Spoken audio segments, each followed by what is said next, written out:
Assalamualaikum warahmatullahi wabarakatuh. Perkenalkan, nama saya Farah Fatika Amanda dengan NIM 120220042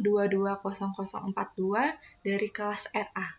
Saya akan melakukan presentasi mata kuliah perencanaan wilayah dengan judul materi pembangunan wilayah berdasarkan teori keunggulan kompetitif atau teori klaster dengan dosen pengampu Bapak Asirin STMT.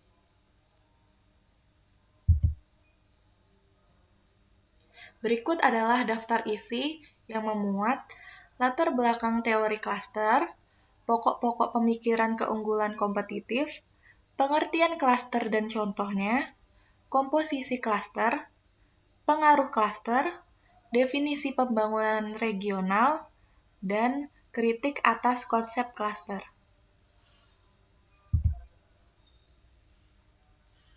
Latar belakang teori klaster. Konsep teori klaster tercetus karena lambatnya pertumbuhan ekonomi di Amerika Serikat dan adanya tekanan krisis ekonomi. Seperti yang terlihat pada tabel, Amerika Serikat mengalami krisis ekonomi di tahun 2009, lalu pada akhirnya membaik dan stabil di tahun 2010 dan seterusnya.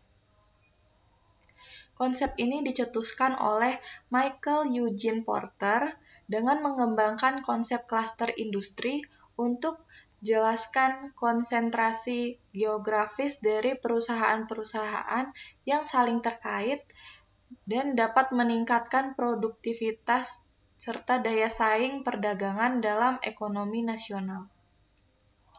Porter beranggapan bahwa pendekatan tradisional untuk pembangunan ekonomi tidak berfungsi.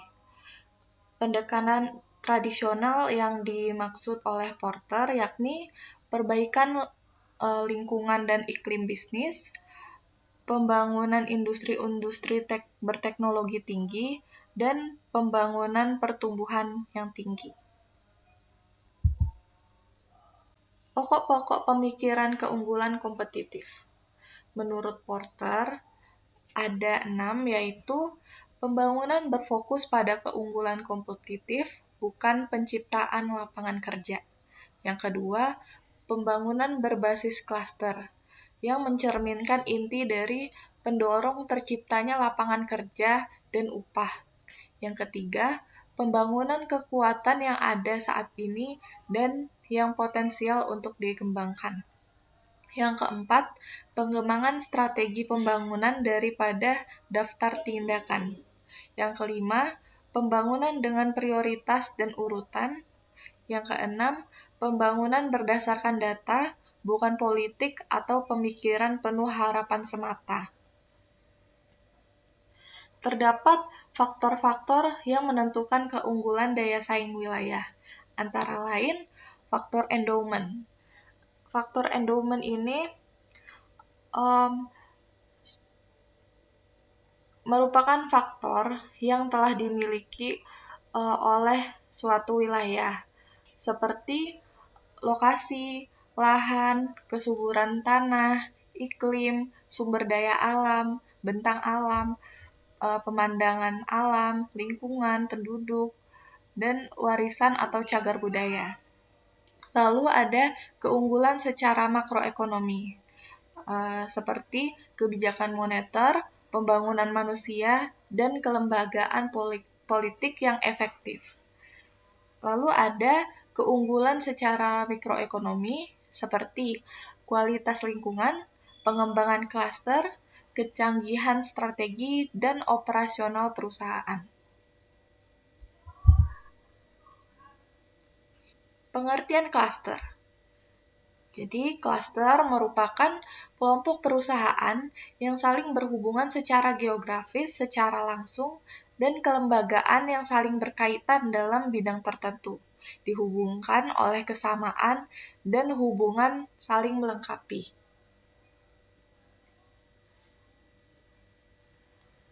Lingkup dari klaster berkaitan dengan jarak, di mana informasi transaksional, insentif, dan efisiensi lainnya terjadi. ini berkisar pada daerah, negara bagian, dan satu kota. Lalu, klaster itu meliputi mencakup berbagai industri terkait dan entitas lain yang penting bagi persaingan. Lalu, di dalam klaster juga termasuk ada lembaga pemerintah dan lainnya. Dalam klaster juga termasuk ada asosiasi perdagangan dan badan kolektif lainnya yang melibatkan anggota klaster. Lalu juga ada perusahaan asing yang melakukan investasi permanen, dan itu juga merupakan bagian dari klaster. Terdapat beberapa contoh klaster oleh Porter. Salah satunya, klaster keunggulan kompetitif industri hayati di Massachusetts. Di sini, seperti yang terlihat pada bagan, terdapat lembaga-lembaga serta organisasi yang saling berkaitan dan menguntungkan satu dengan yang lainnya.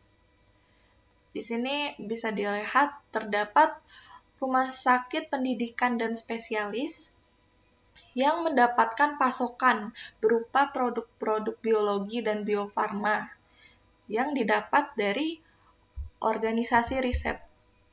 Oke.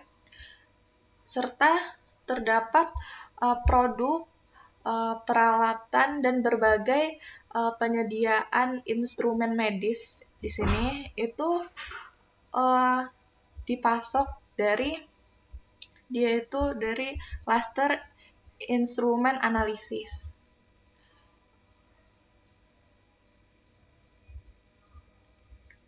Lalu di sini juga terdapat organisasi riset yang menjalin kerjasama dengan lembaga pendidikan tinggi yang nantinya dia melahirkan spesialis-spesialis jasa bisnis, spesialis perusahaan modal beresiko, spesialis penyedia jasa riset, yang nanti berkaitan pula dengan organisasi klaster.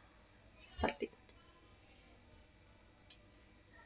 Komposisi klaster di Amerika Serikat. Sebagaimana yang dapat dilihat pada pie chart, di sini klaster lokal lebih besar dibandingkan dengan klaster global. Di mana klaster global itu dia skalanya melayani pada tingkat pasar nasional dan global, sehingga mudah terpapar kompetisi dengan wilayah dan negara lain. Sedangkan klaster lokal, dia skala pelayanannya pada pasar lokal, sehingga dia lebih sedikit terpapar kompetisi dengan wilayah lain di dalam negeri maupun luar negeri. Lalu selanjutnya di sini terdapat sumber-sumber keunggulan kompetitif lokasi, sehingga konteks strategi dan persaingan perusahaan, kondisi-kondisi permintaan, industri-industri terkait dan pendukung, serta kondisi-kondisi faktor input itu saling berkaitan satu dengan yang lainnya. Lalu terdapat pula klaster yang mempengaruhi persaingan dalam 3 cara yang luas, serta mencerminkan dan memperkuat bagian Porter's Diamond. Yang pertama ada peningkatan produktivitas saat ini dari perusahaan atau industri konstituen. Yang kedua ada meningkatkan kapasitas peserta klaster untuk inovasi dan pertumbuhan produktivitas, dan merangsang pembentukan bisnis baru yang mendukung inovasi dan memperluas klaster. Ketiga, pengaruh klaster ini saling bergantung pada hubungan pribadi, komunikasi tatap muka, dan jaringan individu dan lembaga yang berinteraksi.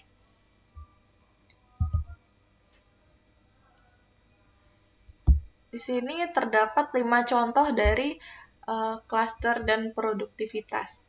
Yang pertama, ada akses ke input dan karyawan khusus. Lokasi dalam sebuah klaster dapat memberikan akses yang unggul atau lebih murah ke input khusus.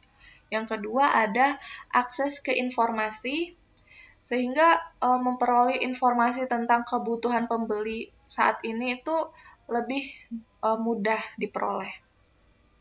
Lalu ada complementarities, yaitu klaster meningkatkan produktivitas tidak hanya melalui perolehan dan perakitan input, tetapi juga melalui fasilitasi.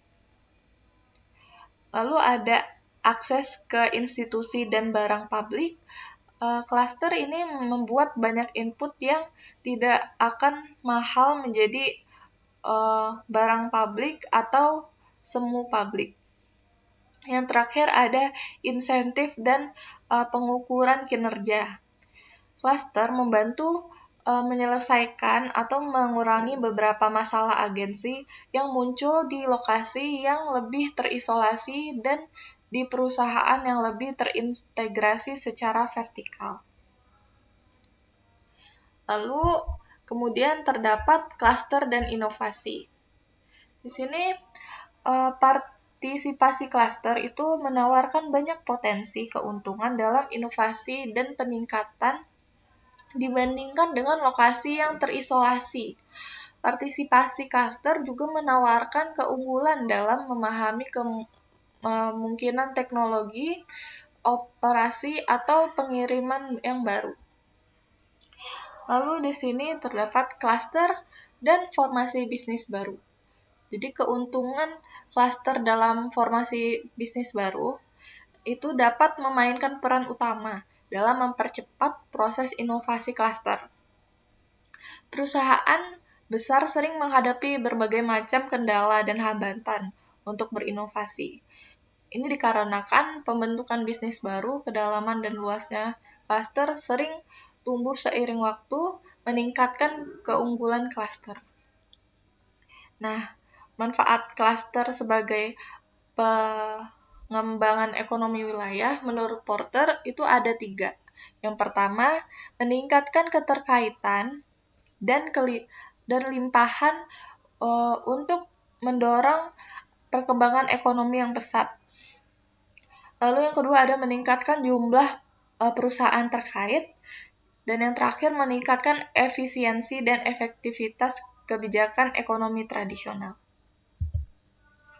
Definisi pembangunan regional dan kebijakan pembangunan regional terhadap pendekatan keunggulan kompetitif.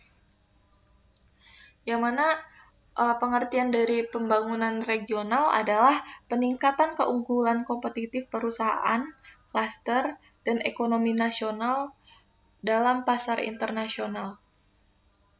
Jadi menurut Porter, terdapat 4 strategi untuk mencapai keunggulan kompetitif. Dan harus sesuai gitu dengan kondisi dan potensi yang dimiliki wilayah. Di antaranya itu dengan cara pengembangan keunggulan nilai-nilai wilayah, pengembangan kekuatan unik yang dimiliki, pengembangan untuk mencapai dan memelihara keseimbangan dengan wilayah sekitar, dan penentuan prioritas dan urutan pengembangan yang merupakan hal fundamental untuk pengembangan ekonomi wilayah. Lalu menurut Porter, pemerintah perlu melakukan hal-hal berikut. Di antaranya, mengupayakan stabilitas makroekonomi dan politik, meningkatkan kapasitas ekonomi mikro secara umum, tetapkan aturan ekonomi mikro secara keseluruhan dan insentif, mengembangkan dan mengimplementasikan program tindakan ekonomi yang positif, khas program ekonomi jangka panjang, lalu fasilitasi pengembangan dan peningkatan klaster, dan yang terakhir mendorong memfasilitasi dan memberikan insentif agar muncul tindakan kolektif yang dilakukan oleh sektor swasta. Selanjutnya, kebijakan ekonomi terkait klaster. Di sini terdapat kebijakan industri dan kebijakan klaster, di mana kebijakan industri memiliki ciri-ciri bertumpu pada pandangan persaingan internasional, melihat keunggulan kompetitif sangat ditentukan oleh peningkatan pengambilan skala, dan memusatkan keputusan intervensi di tingkat nasional. Sedangkan kebijakan klaster memiliki ciri-ciri bertumpu pada pandangan yang lebih luas dan dinamis, menyerukan untuk menyambut perusahaan asing, menekankan perlunya pembukaan pasar lokal yang tepat waktu, serta mengakui pentingnya inisiatif di tingkat negara, bagian, dan lokal. Lalu di sini terdapat kritik-kritik atas konsep klaster. Yang pertama di sini ada kritik dari Gordon dan N. McCann pada tahun 2000 yang berkata bahwa kejelasan konseptual dari kelompok telah ditantang dan khususnya keterkaitan gagasan dengan keragaman pendekatan teoritis yang ada untuk aglomerasi geografis. Lalu terdapat pula kritik dari Bristow tahun 2005 yang mengatakan bahwa peningkatan produktivitas dapat mengakibatkan hilangnya pekerjaan dan dampak yang merugikan pada ekonomi lokal dan regional. Lalu yang terakhir terdapat kritik dari Hudson et al. Pada tahun 1997 yang mengatakan bahwa model universal seperti klaster hanya dapat berfungsi jika disesuaikan dengan konteks lokal dan regional tertentu. Oke, baiklah, sekian presentasi tentang pembangunan wilayah berdasarkan teori klaster. Maaf apabila terdapat salah kata. Wassalamualaikum warahmatullahi wabarakatuh.